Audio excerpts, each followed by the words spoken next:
어쩜 이렇게 시간이 안 가는지 정말 버스 안에서 고인 이불 속에서 고인 고인은 언제나 너에게 고인 Assalamualaikum warahmatullahi wabarakatuh. Halo teman-teman semuanya. Selamat pagi, selamat siang, dan selamat malam untuk teman-teman yang sedang menonton video ini. Perkenalkan, nama saya Edi Prianto, mahasiswa Universitas Pekalongan, Fakultas Ilmu Kesehatan, Program Studi Kesehatan Masyarakat. Pada kesempatan kali ini, saya akan membahas tentang pengambilan keputusan. Pada video ini saya akan membahas tentang definisi pengambilan keputusan, dasar-dasar pengambilan keputusan, serta tahapan proses pengambilan keputusan. Oke, mari kita simak video kali ini. Yang pertama ada definisi pengambilan keputusan.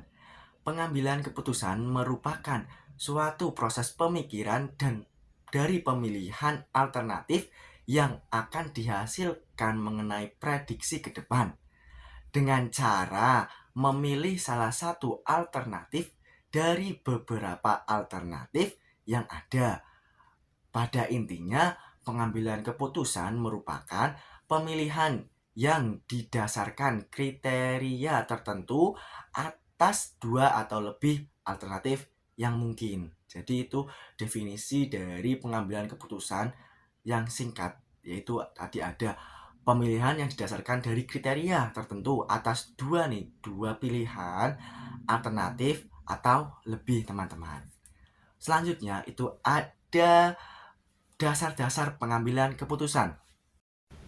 Oke teman-teman, setelah kita mengetahui definisi ini, apa tadi kita sedikit mengulang tadi ya. Definisi pengambilan keputusan itu merupakan pemilihan yang didasarkan pada kriteria tertentu atas dua pilihan atau lebih alternatif yang mungkin.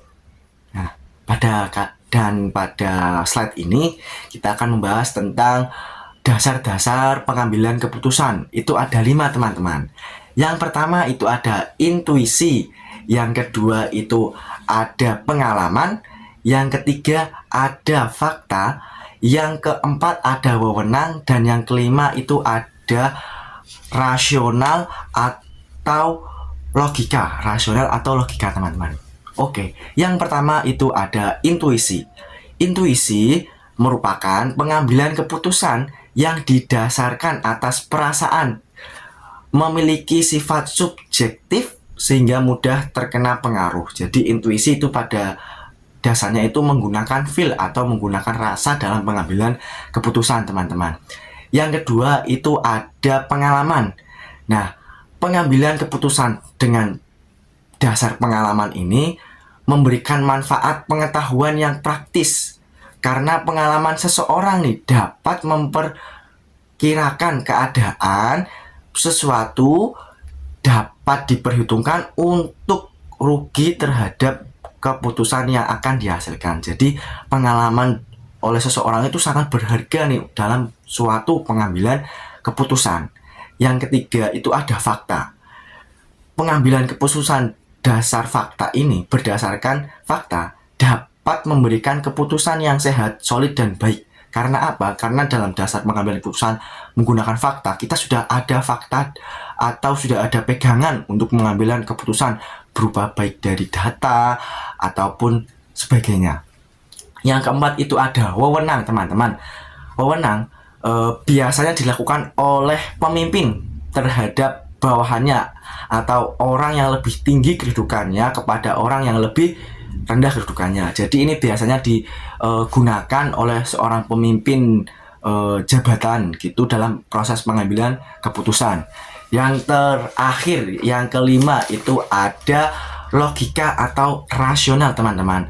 Berdasarkan pengambilan keputusan berdasarkan logika atau rasional ialah suatu studi yang rasional terhadap semua unsur pada setiap sisi dalam proses pengambilan keputusan.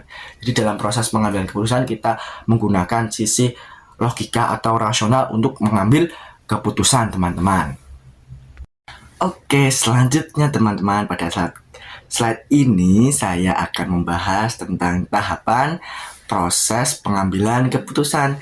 Itu ada 6 teman-teman tahapannya.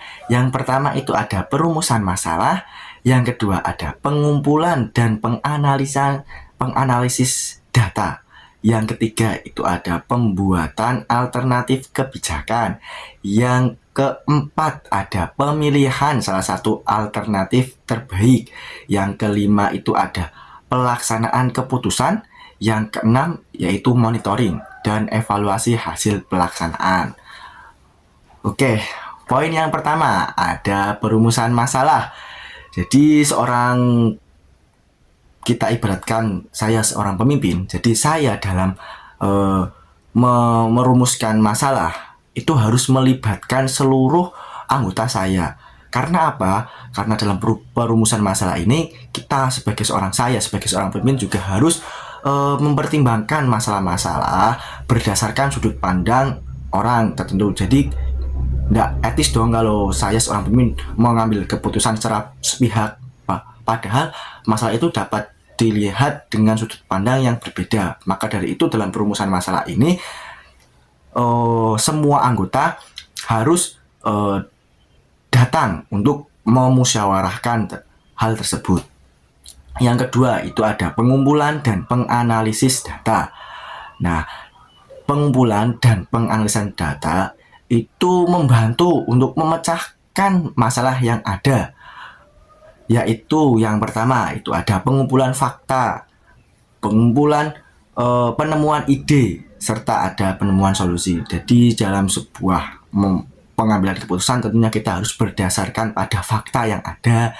Terus jangan sampai salah mengambil keputusan tapi tidak sesuai fakta yang ada di lapangan. Semisal seperti itu ya teman-teman. Jadi dalam pengambilan keputusan kita harus berpegang teguh dalam pengambilan dan penganalisan data, seperti proses pengumpulan fakta, terus penemuan ide dan penemuan solusi. Yang ketiga itu ada pembuatan alternatif kebijakan teman-teman.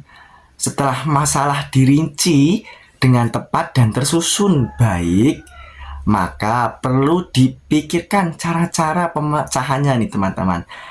Cara pemecahan ini hendaknya selalu diusahakan adanya alternatif beserta konsekuensinya, baik positif maupun negatif.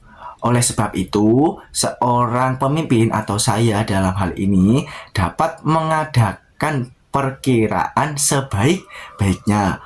Untuk mengadakan perkiraan dibutuhkan adanya informasi nih teman-teman yang secukupnya dan metode perkiraan yang baik.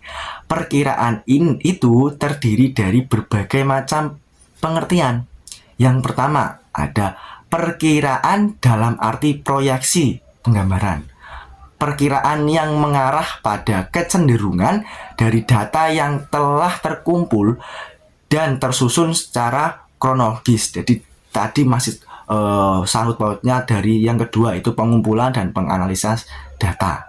Itu pengumpulan fakta-fakta ini diproyeksikan teman-teman. Yang kedua itu ada perkiraan dalam arti prediksi.